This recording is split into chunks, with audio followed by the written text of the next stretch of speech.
name's Hido, and welcome to the Pantheon, where we're having a look at some of the Commander 2021 commanders.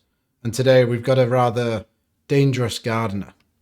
It's Yedora, Grave Gardener, who weighs in at 5 mana, which is pretty fine, to be honest, in green. We've got a lot of ramp. We can get to that pretty easily.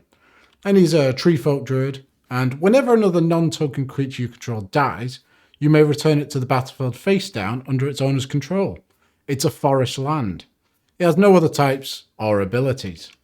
And he's a 5/5, which, is pretty decent for 5 mana. I'd play that sort of card in limited, won't be too embarrassed. But the main reason we're interested in him is his ability. The fact that we can get our creatures back and their forests. Nice bit of ramp, but there's also some cool things we can do with it. Which brings me on to number 5. And in at number 5, we've got Sylvan Awakening. We're going to be making a ton of lands. All of our dead creatures are going to be becoming lands. So we may as well use them. We may as well attack with them, get some benefit out of that. 3 mana for a sorcery. Until your next turn, all lands you control become 2/2 elemental creatures with reach, indestructible, and haste. They're still lands. Really good. You can really overrun this as well, pump up your team with a couple of different effects. And attacking for massive amounts of damage. Rude Awakening is a very similar card and possibly better. Leads to a lot of sort of combo ability with the ability to untap your lands. 5 mana sorcery, choose one, untap all lands you control. Or, until end of turn, lands you control become 2/2 creatures that are still lands. Entwine for 3 mana. They're not indestructible, so they are, destructible. But they can... if you pump the 8 mana in, you're going to untap all of that mana that you've put into it. And with the amount of lands that we're going to be creating, it should be pretty explosive. Scoot Swarm, 3 mana for an insect with landfall. It's a 1/1. Whenever a land enters the battlefield under your control, create a 1/1 green insect creature token. If you control 6 or more lands, create a token that's a copy of Scoot Swarm instead. So for each one of those each one of the lands or creatures that die, we're going to be getting a landfall trigger, and that'll trigger the Scoot Swarm. Very similar with Tireless Tracker, a 3 mana 3/2. Whenever a land enters the battlefield under your control, investigate, which means you put a clue token that you can sacrifice to draw a card. Then, whenever you sacrifice a clue token, put a 1/1 counter on Tireless Tracker. So, nice bit of card advantage. Making the best of a bad situation when a creature dies. But maybe we want a couple of creatures to die. In at number 4, we've got one of those creatures, which is it's an absolute staple of EDH, but it gets much better with Yedora. Sakura Tribe Elder. 2 mana for a 1/1. Sacrifice Sakura Tribe Elder. Search your library for a basic land card, put it onto the battlefield tapped, and shuffle your library. So, with Sakura Tribe Elder, excellent card, 2 mana ramp, gets a land to the field. But with Yedora on the field, Sakura Tribe Elder himself will become a land. So we've paid 2 mana for 2 lands. And the Sakura Tribe Elder Forest will be untapped, so you can use it straight away. This is fantastic, and there's a couple of other interesting sort of ramp options that we could use. Llanowar Druid is a 2 mana 1/2, I think it is, which has tap, sacrifice it, untap all forests. So with this, we can tap out for a massive spell, tap this, sacrifice it, it becomes a forest itself, and then we can untap all forests, leading us to create a bunch of mana on that turn. Really cool, interesting ramp piece that I don't think I'd see much play anywhere else. Primal Growth, 3 mana for a sorcery, kicker, sacrifice a creature. Search your library for a basic land card and put that card on the battlefield and shuffle your library. If Primal Growth is kicked, instead search your library for up to 2 basic land cards and put it into your battlefield. Then shuffle your library. So, because we're sacrificing a creature, that creature will turn into a land. So this is 3 mana to get 3 lands. Really, really powerful. Perilous Foray is a really cool enchantment that's a sacrifice outlet. 5 mana for an enchantment. Pay 1, sacrifice a creature. Search your library for a land card with a basic land type and put it onto the battlefield. Tapped. Then shuffle your library. So this turns any creature that we have into 2 land drops. Really cool with landfall and all those sorts of things. Which brings me on to number 3. Heart Warden. Now, another piece of ramp, but it's card advantage as well. So 2 mana for a 1/1. You can tap it for a green mana to add a green mana to your mana pool. Anyway. Or you can pay 2, sacrifice Heart Warden, draw a card. That is such a cool ability, and we're going to be getting a land out of it. So the turn after you've played it, you can tap it for a green to pay for the 2, and then it becomes a land that's untapped. Really, really cool, really powerful, nice bit of ramp, and it keeps you churning through your deck. A couple of other cards like this. Portcullis fine, 1 mana for a 0/2 defender. Pay 2, tap it, sacrifice a creature with defender. So if you want to go defend a tribal in your mono green deck, this is the card for you. Draw a card. So again, 1 mana investment and then 2, sacrifice it. We draw a card, we make a land drop. Really, really cool. Yavimaya Elder, 3 mana for a 2/1. When it dies, you may search your library for up to 2 basic land cards, reveal it, then put them into your hand and shuffle your library. Pay 2, sacrifice it, draw a card.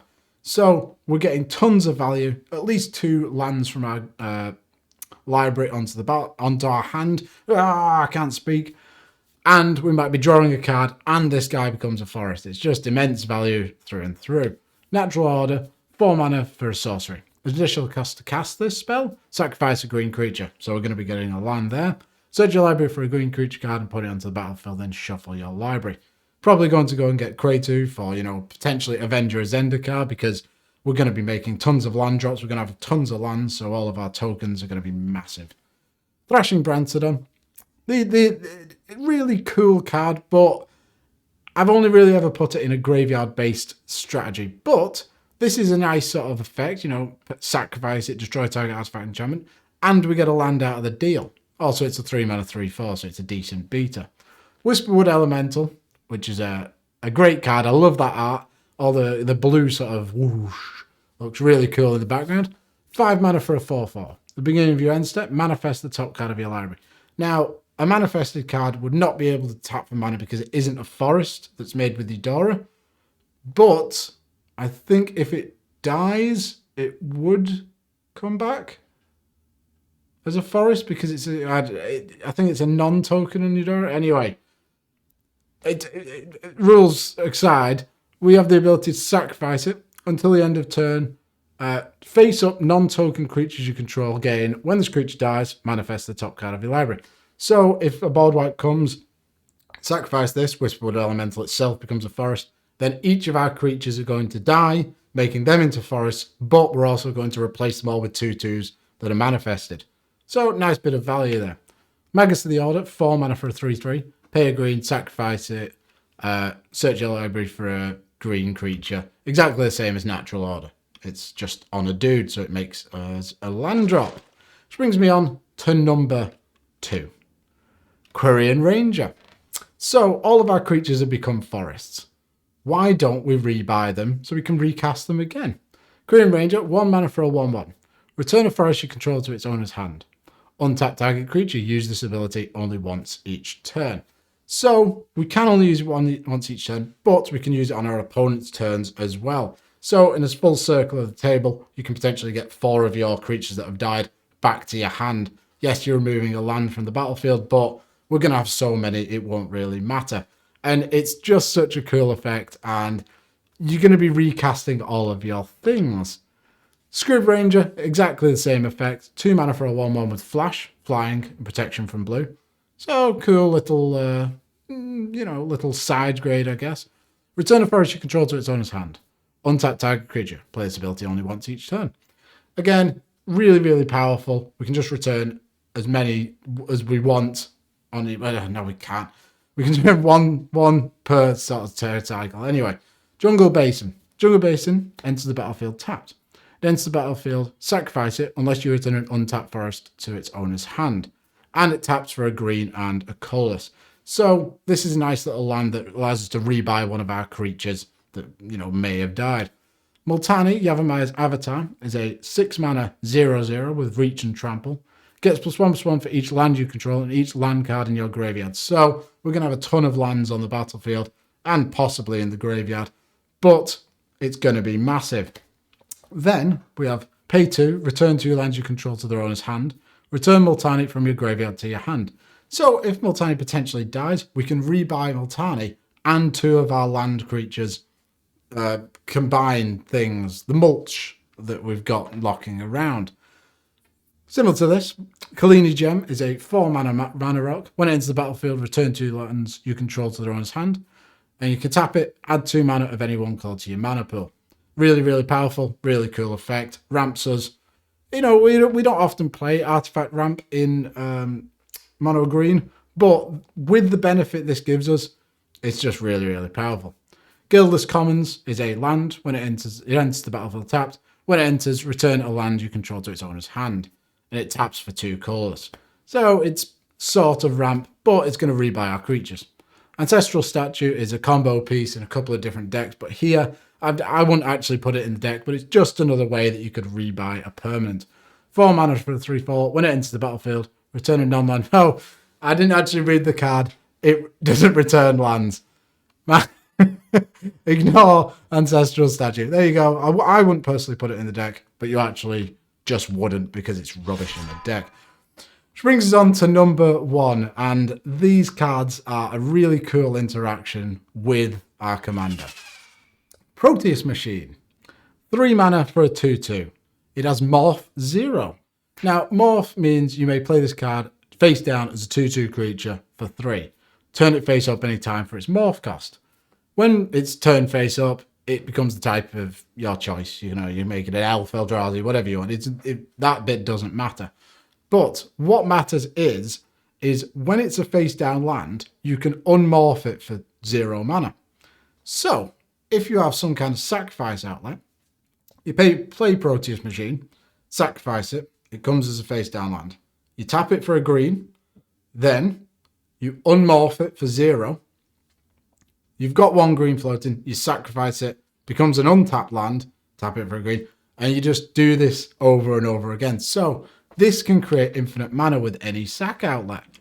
Very similar to this, we've got Temur Charger, which is a 2 mana 3/1 with Morph, reveal a green card from your hand. Not that big of an issue, we're mono green. When it is turned face up, tag creature gains trample at end of turn. Who really cares? The main thing is we can make infinite mana with this, and whatever sacrifice outlet we've got, we get that effect as many times as we want. Greater Good here is a 4 mana enchantment. Sacrifice a creature. Draw cards equal to sacrifice creature's power. Then discard 3 cards. So, with Temur Charger, who's a 3/1, we can draw through our entire deck, discarding until we find whatever card you want, whatever combo piece you want. And you've got infinite mana. Birchlaw Rangers, another morph creature. 1 mana for a 1/1. You can tap 2 untapped elves you control, add 1 mana of any color to your mana pool. Morph for a single green. So, the green that you make when you tap the land queen ranger thing will pay for the morph cost. So, you're not netting mana, but you are getting infinite sack triggers. Den Protector, another great card that go along with this. 2 mana for a 2/1. Creatures with power less than Den Protector's power can't block it. Megamorph for 2. So this you can't go infinite with, but you can get a great bit of value from it. When it is turned face up, return target card in your graveyard to your hand. Absolutely fantastic. Then Inox Survivalist, 2 mana for a 2/1. Megamorph for 2. When it's turned face up, destroy target artifact or enchantment an opponent controls. Then we've got Altar of Dementia, absolutely fantastic sacrifice outlet. This can kill our opponents if they're not running an Eldrazi Titan, because you can just mill them out infinitely, and you've got infinite mana. Sacrifice a creature, target player puts a number of cards equal to the sacrifice creature's power from the top of their library into their graveyard. So our opponents will have no library left, go to draw a card, they die. And those are my top cards for this really cool commander. He's really unique, and it's just such a cool thing. This is exactly what you want out of a commander product. They make you build in a very different way, and I love it. It's just great fun. So thank you very much for watching. If you've got any suggestions, cough at me, and please subscribe. It'll make me very, very happy. Bye.